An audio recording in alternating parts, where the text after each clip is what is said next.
The dust tastes of hunger. It is a fine, red powder that coats the tongue, a constant reminder of the cracked earth and the withered scrub that offer nothing. For 13 days, the sun has been a hammer, and the foraging band a weary organism shrinking under its blows. They are 20-4, a fragile number, from the white minus-haired old man who tastes the wind for the memory of water, to the infant clinging to a young female's back. Its cries now a dry, rasping whisper. They are Homo erectus, a lineage of early humans defined not by their strength, but by their relentless momentum. No, that momentum is fading. The lead hunter grips his older and chopper, its sharp edge a cold comfort when there is nothing left to butcher. This is the raw, unwritten narrative of prehistoric life, a story told in footprints and desperation. The old man stops, the others halt behind him. A chain reaction of exhaustion. He lifts his head, nostrils flaring. The air changes. The dry are dubbing tools. Baked scent of rock and dust is cut by something else. A cool, green smell of damp earth and crushed stems. It is the scent of life.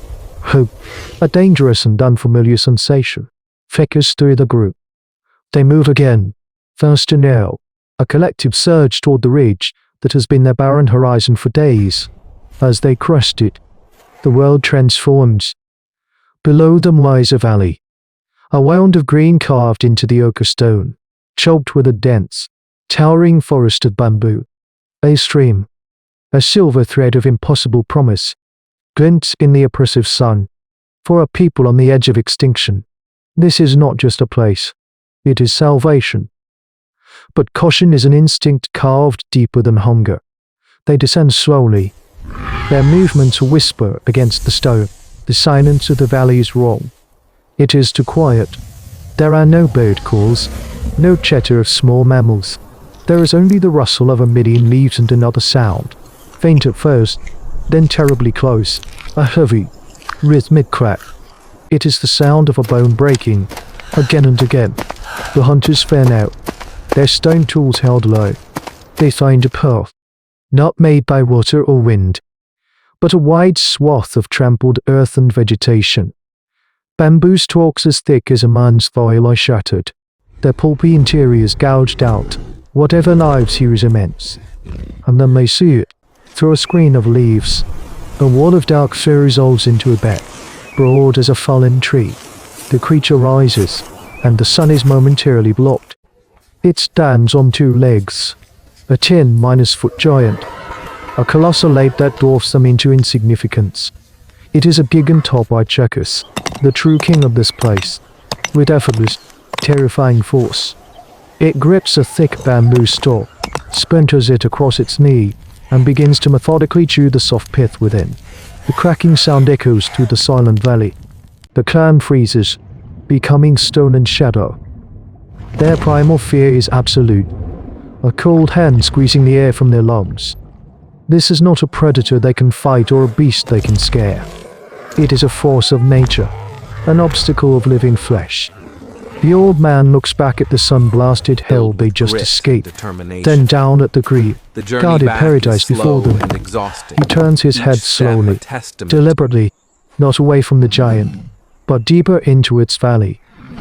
A silent, terrifying choice has been made. Days bleed into a week.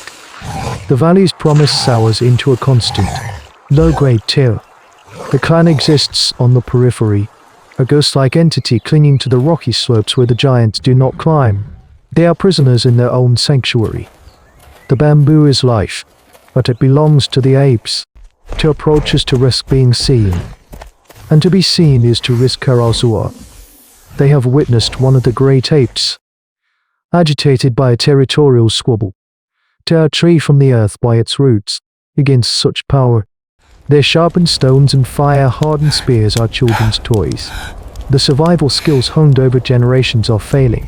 Hunger returns, a more patient predator than the ape, and his bite is just as deadly.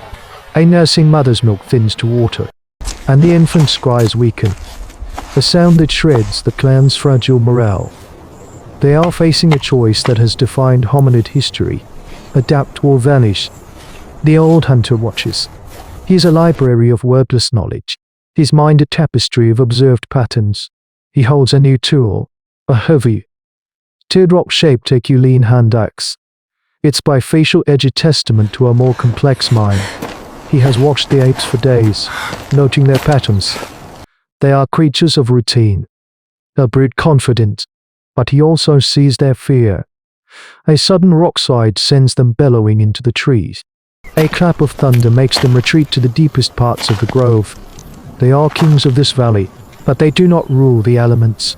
And fire, the clan's most precious and jealously guarded tool, is an element they can command. An idea forms, a spark of breathtaking audacity. They will not fight the titans of this Pleistocene megafauna. They will herd them with fear. The plan is communicated in gestures and urgent grunts. A desperate ballet of shared intent. It is an act of pure anthropology in motion. To fast runners, their bodies lean and crowded with muscle, volunteer for the most dangerous task. They will be the thieves. The lead hunter and two others will be the agents of chaos. They carry a clay pot, cradling a bed of glowing embers sealed with damp leaves. They move as a unit, their every footfall measured. This is not a hunt. It is a surgical intrusion into the domain of a god. They creep along the ravine, using the wind to mask their scent, until they are upward in the feeding ground where three apes methodically demolish a stand of young bamboo. The air is thick with the giant's musky scent and the sound of their immense jaws crushing fibrous stalks. With a shared glance, the hunter tips the embers onto a patch of dry leaves and blows. The spark catches, curls, and then erupts. A wall of moving, hungry light races across the ground, consuming the dry undergrowth. It is not a large fire, not an inferno, but it is alien. Smoke billows, acrid and blinding. The apes react instantly. They do not see the small, fleeting figures of the human ancestors. They see the fire. They roar, a sound of confusion and alarm, not aggression, and crash away from the smoke, deeper into their territory. In that moment of manufactured panic, the two runners sprint from the rocks. They are a blur of terrified resolve, grabbing armfuls of shattered, half-eaten bamboo shoots, the apes' leftovers, but a feast for the starving clan. They are in the open for less than 30 seconds before they retreat, their hearts hammering against their ribs, back in the safety of the high rocks. The clan shares the food. The smoky taste of their prize a communion. They have not won a battle. They have become a parasite, a thinking pest, learning to live off the scraps of giants by wielding a weapon of pure intellect. The tactic of fire and theft cannot last. It is a desperate measure, yielding dwindling returns as the apes become more wary, their routines less predictable. The clan's existence is a fraying thread. During one raid, a young hunter stumbles. The sound, a single stone clattering on another, is enough. A massive silverback, its bulk a moving mountain of muscle, turns for a heartbeat. Its intelligent, deep-set eyes lock with the hunter's. There is no malice in its gaze, only a profound, territorial certainty. The hunter does not see a monster. He sees a being that knows this place as its own. He scrambles back to the rocks, the ape's warning roar a physical blow against his chest, a sound that promises obliteration. The near disaster sends a tremor of dread through the foraging band. Their intelligence has made them a nuisance, but it has not made them safe. They need more than a strategy. They need a fortress. The old man leads them. He has not been idle while the others raided. His foresight, the defining trait of their lineage, has been their true weapon. He guides them along the high ridges to a place where the stream that waters the valley thunders over a cliff's edge. A waterfall, a roaring, shimmering curtain of white, plunges into a deep pool below. The noise is immense, a constant, deafening roar that drowns out all the sound. The apes, he has observed, never come here. The ceaseless violence of the water unnerves them, and behind that curtain of water, barely visible, is a dark opening, a cave. It is a high-risk gambit, requiring them to descend and cross a stretch of open ground near the pool. a place where they would be terribly exposed. But the cave represents a paradigm shift in their struggle for survival. The move is made at dusk, when the fading light offers a cloak of shadows. They are a perfect model of a fission fusion society, a fluid community coalescing for a critical task. The strongest hunters take the lead, their hand axes held ready, their eyes scanning the silent bamboo forest. The females follow, clutching the children, their other hands gripping gourds of water in the precious fire pot.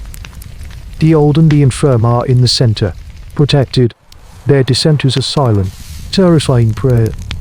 The air grows cool and heavy with mist. The roar of the waterfall becomes a physical pressure, a vibration felt deep in the chest. Every shadow seems to hold a giant. Every rustle of leaves is a death sentence. They reach the pool and sprint across the slick, wet stones, their bare feet finding purchase in the moss. They plunge through the cold, shocking wall of water and into the darkness beyond. The cave is deep, carved by millennia of water. It is damp and smells of wet stone and ancient turf, but it is defensible. It is a fortress built by nature and claimed by intellect. From the mouth of their new home, looking out through the shimmering, distorted lens of the waterfall, the valley is transformed. They are no longer on the periphery. They are at its heart, yet hidden, shielded by the very element the giants fear. This is niche partitioning in its most primal form. They have not conquered the valley. They have inserted themselves into a new layer of its existence, one the apes cannot touch. The clan huddles together in the echoing dark, listening to the thunder of their new shield. The fear has not vanished, but for the first time, it has a boundary. They have found a balance, carved not from stone or bone, but from the quiet, persistent power of the human mind. The long story of prehistory is filled with such moments, invisible victories that paved the way for all that was to come. The flickering fire inside the waterfall cave does more than hold back the dark. It illuminates a turning point in the epic of human evolution. The survival of this single clan was not an accident of fate. It was the result of a profound cognitive leap. The ability to observe, to reason, to understand the mind of another species, and to turn its strengths into weaknesses. This is the quiet, unwritten genesis of our dominance. They did not possess the strength of the Gigantopithecus, the claws of the cave lion, or the speed of the gazelle. They possessed foresight, a tool more powerful than any fang or fist.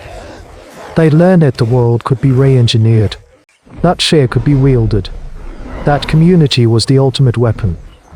These were not heroes in an epic saga.